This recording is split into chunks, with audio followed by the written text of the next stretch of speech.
El año que viene se hablará mucho de un acuerdo, un tratado internacional que está impulsando la región de América Latina y el Caribe, el Acuerdo de Escazú, que garantiza la participación ciudadana de la que hablábamos hace un rato, que propicia el acceso a la información pública y también a la justicia ambiental. Temas claves, troncales de la hora que vivimos para hacer lo que sea. En 2020 va a ser ratificado por las naciones intervinientes este tratado. Ya algunos de los países empezaron a hacerlo en la región. Bolivia y Uruguay ya ratificaron el tratado, seguramente Argentina lo hará en los primeros meses, y esta semana que decíamos, pasaron tantas cosas, algo que ocurrió es que en el Senado Nacional, por iniciativa del senador Mario Faid, se dio impulso a la ratificación del tratado por parte de Argentina, que por otro lado es uno de los hacedores de, a través de Cancillería, a través del Parlatino y de tantas personas que intervienen en esto, de las organizaciones no gubernamentales, es uno de los impulsores del tratado. Así que se hizo una jornada donde escuchamos, entre otros, a Carlos de Miguel, que es el jefe de la Unidad de Políticas para el Desarrollo Sostenible de la CEPAL, la Comisión Económica para América Latina y el Caribe. Así que lo convidamos a conversar hoy. Me parece que ya está en Chile, vino para el encuentro y me parece que ya está por ahí. Buen día, Carlos, ¿cómo estás? Hola, buenos días, Sergio. Muy bien, efectivamente les estoy hablando desde Chile. Bueno, volvemos a Chile. Más temprano hablábamos de la situación, de la movilización que se da ahí, de la exigencia de respuestas y de una ciudadanía básicamente atenta. Una ciudadanía atenta que empieza a requerir resguardos para la participación. Por eso es tan importante este tratado. ¿Qué nos dirías? Efectivamente, yo creo que el acuerdo de Escazú, y quería decirle a los radioyentes que el acuerdo de Escazú tiene ese nombre tan especial porque se adoptó en Escazú, que es una zona de Costa Rica, que además el nombre originario tiene que ver con zona de descanso, que era las zonas de camino de las poblaciones indígenas, y ahí hay una zona bonita de naturaleza donde paraban a descansar y a disfrutar del entorno. Y precisamente el acuerdo de Escazú tiene que ver con eso, con conocer el medio ambiente, conocer la naturaleza, conocer los impactos del cambio climático, conocer todas esas cosas buenas que nos da el entorno para tener un desarrollo sostenible, y después de ese conocimiento poder participar para que ese desarrollo, ese modelo de crecimiento y de igualdad y de bienestar que queremos dotarnos, incorpore toda esa temática y prevenga esos problemas que pueden causar sobre el bienestar ciudadano por la degradación, por el cambio climático, por la desertificación. Entonces el acuerdo tiene que ver precisamente con lo que decías, con pensar el futuro con el involucramiento de todos los actores. Se basa, de hecho, en el principio 10 de la Declaración de Río de 1992, que dice que el mejor modo de tratar las temáticas ambientales es con la participación de todos los involucrados, y que esta participación sea oportuna e informada. Y entonces el tema de la información y el tema de la participación, el empoderamiento y la concienciación ciudadana son los elementos centrales del acuerdo, y obviamente el acceso a la justicia ambiental. Y sin todos estos elementos es difícil lograr modelos de desarrollo, porque si la sociedad no participa, no es consciente de la realidad, es difícil que nosotros podamos encauzar un sistema que realmente está generando unas problemáticas que van en contra de nosotros, no solo sobre el medio ambiente. Empezamos entonces a preguntarnos hoy, Carlos, en el programa, cómo llegar con eficacia, con información clara, verdadera, oportuna sobre estas cuestiones a la ciudadanía en general, cada vez a más personas. ¿Qué se te ocurre? Porque el tratado impulsa justamente esto, y más allá de entusiasmar a las personas a que participen, seguramente habrá que llegar con información de calidad, precisa, para entender mejor y tener discusiones de otro tenor. ¿Cómo crees que hay que llegar, o cómo sería el modo más eficaz? Bueno, Sergio, creo que tu programa es un ejemplo extraordinario de cómo llegar a la ciudadanía y que entienda las conexiones importantes que hay entre los distintos aspectos del desarrollo sostenible. Si hay cambio climático y no hay agua o las temperaturas suben mucho, además de que el crecimiento se va a ralentizar y va a ser peor, va a haber puestos de trabajo que se pierden en el campo, va a haber emigración rural a las ciudades, va a haber más pobreza en el conurbano, va a subir las tarifas del agua y vamos a generar una serie de problemas que todos están involucrados. Además, todos los temas de degradación ambiental afectan generalmente a los más vulnerables, con lo cual aquellas personas que tienen menores potencial económico o menor seguridad van a ser más afectadas todavía y se van a generar probablemente mayor conflictividad. Entonces, que la ciudadanía conozca esto, que haya sistemas que se incorporen en los currículums el tema de la educación ambiental. La ley que acaban de aprobar de cambio climático en la Argentina creo que es un ejemplo muy importante porque de hecho tiene un capítulo sobre acceso a la información y participación y desarrolla mucho la información que tienen que tener todos los actores para tomar las decisiones. Ese es un elemento central. Si uno no sabe las consecuencias de sus actos, difícilmente los va a cambiar. Si uno no sabe que consumiendo ciertos productos genera mucho más impacto que otros, difícilmente lo va a cambiar. Entonces, involucrar a la ciudadanía, una ciudadanía que también tiene que ser demandante, tiene que darse cuenta de que si no se incorpora en esas decisiones, si no actúa, es probablemente que las decisiones se dilaten. Y la urgencia, por ejemplo, del cambio climático de actuar es importante y si no se involucran todos los actores es difícilmente es encauzable. Carlos, ¿qué tal? Carlos, ¿qué tal? Juan Roax te saluda. Pensando en esto, Juan, en algún momento hablaste, de estos actores que deben involucrarse y también de la vulnerabilidad. Hablando de vulnerabilidad, en el año 2018 sabemos a través de Global Witness que 164 activistas ambientales fueron asesinados. Y algo de lo que comprende y atiende el Acuerdo de Escazú es la protección para los defensores de los derechos humanos en asuntos ambientales. ¿Cuál es el corazón o la esencia de este segmento del acuerdo que busca proteger a los activistas? Pues muchas gracias, Juan, por poner ese punto sobre la mesa. Efectivamente, América Latina es una de las regiones, es la región más peligrosa del mundo para aquellas personas que defienden el medio ambiente. Y también es la región que tiene mayores conflictos socioambientales.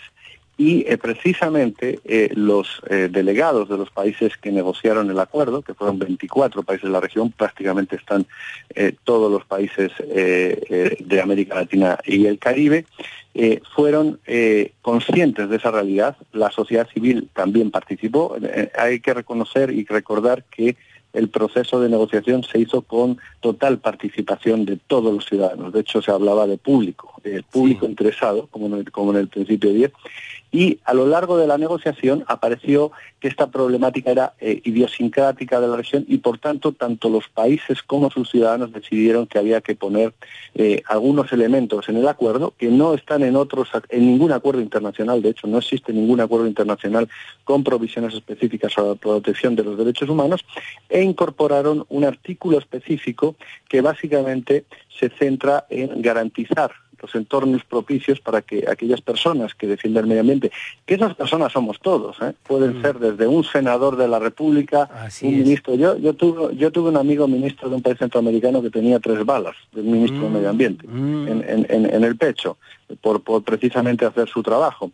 Entonces, cualquier persona puede ser un defensor del medio ambiente, cualquier persona puede ser amenazada. La misma Greta Thunberg, que representa un poco el movimiento de los jóvenes por el cambio climático, ha recibido sus buenas amenazas también. Entonces, nadie está exento de trabajar por el desarrollo sostenible y verse amenazado porque desafortunadamente siempre hay algunas personas que no quieren digamos que se produzca ningún cambio ni que el mundo avance en esa dirección correcta donde consigamos bienestar y desarrollo sostenible. Estás escuchando a Carlos de Miguel, es jefe de la Unidad de Políticas para el Desarrollo Sostenible de la Comisión Económica para América Latina y el Caribe. Vamos a incorporar ahora a Alicia Bárcena, que es la directora ejecutiva de la CEPAL, del mismo organismo, a través de un minuto que quisiera compartir con Carlos, de su conversación en la Universidad Autónoma de México. Es la región más desigual del mundo. No es la más pobre, pero es la más desigual. Eso no puede continuar. Y desde luego, para abordar el tema de la desigualdad, necesitamos un cambio estructural. Nuestra estructura productiva es la gran fábrica de la desigualdad. La igualdad es un impulsor del desarrollo. No es el resultado de crecer para igualar. No, necesitamos igualar para crecer. Y aquellos países que lo han hecho, como los nórdicos, son los que más sostenibilidad han tenido en su crecimiento, en su desarrollo. Qué interesante esto de igualar para crecer. La igualdad impulsa el desarrollo, dice Bárcena. ¿No, Carlos? Sí, efectivamente. Bueno, doña Alicia es mi jefa. ¿Qué vas a decir? Es una brillante bióloga de origen. Sí, sí, es bióloga, cierto. Mexicana, sí, y obviamente en la CEPAL se ha venido trabajando desde siempre en ese reconocimiento de que América Latina, entre otros problemas, tiene un problema fuerte de desigualdad y que la desigualdad efectivamente es muy ineficiente en términos incluso de desarrollo económico. Y que genera problemas obviamente atenta contra el bienestar. En muchos casos esas concentraciones generan explotaciones sobre explotaciones de recursos y que precisamente avanzar en la igualdad va a ayudar también al desarrollo sostenible. Y el cambio de estructura es un elemento que es clave para América Latina. Si uno piensa particularmente en Sudamérica, y la situación internacional actual, donde algunos precios de commodities por los conflictos o las malas relaciones entre China y Estados Unidos y el comercio ralentizándose, que están bajando un poco sus precios, eso afecta sobremanera a una región que es muy dependiente de la explotación de recursos naturales. Entonces, el cambio de modelo no significa no aprovechar esa riqueza natural que tenemos, sino que la aprovechamos de otra manera, que la capitalizamos más para la región, que genera conexiones con la estructura productiva, que ahora mismo es mucho de enclave, y obviamente que se hace desde una gestión de los recursos que sea sostenible, dado que si no, por así decirlo, tenemos pan para hoy y hambre para mañana. Y entonces, en ese círculo virtuoso donde desarrollamos sectores como la bioeconomía, las energías renovables, donde, por ejemplo, la Argentina tiene un potencial inmenso, y vamos transitando desde unas economías que están muy ancladas en algunos productos que tienen mayor impacto, a otras donde van a ser muy competitivas en el futuro, pues es un elemento importante siempre que esa transición se haga sobre algunos principios que son relevantes, que es una transición justa, que ayude a aquellas personas que les va a costar más hacer la transición y que se tutele, como está en la ley de cambio climático de la Argentina, el principio de responsabilidades comunes pero diferenciadas. Y es que aquellas personas que no han contribuido a causar los males no sean precisamente las que tengan que soportar en términos relativos la resolución de esos males, sino que aquellos que más han contribuido a causar estos males ambientales y sociales sean aquellos que... ir diferenciando las responsabilidades, digamos. Exactamente. Carlos, dentro de esta transición de la que hablas, que hay que hacer, estos cambios que hay que generar, ¿el Acuerdo de Escazú propone tiempos? Entendiendo la urgencia. ¿no? Sí, el Acuerdo de Escazú es muy importante que los radioyentes entiendan que es un acuerdo que a muchas veces la población en general y todos nosotros no lo entendemos mucho, porque los acuerdos ambientales suelen tener que ver con una problemática específica. Por ejemplo, uno sabe la Convención Marco de Cambio Climático, que va a enfrentar el cambio climático, la de biodiversidad, que va a enfrentar la pérdida de biodiversidad, Minamata sobre mercurio, que está prohibiendo el uso de mercurio, que tiene muchos impactos sobre la salud. El Acuerdo de Escazú es un acuerdo procedimental que te ayuda a través precisamente de generar información de este tipo ambiental, de que la población se involucre a lograr los otros acuerdos y a lograr el desarrollo sostenible. De hecho, el Acuerdo de Escazú tiene por objetivo la implementación efectiva de estos derechos, que se llaman derechos de acceso, pero es para garantizar el derecho al medio ambiente sano, de las generaciones presentes y futuras y al desarrollo sostenible, elementos que por cierto están garantizados en la Constitución de la Argentina.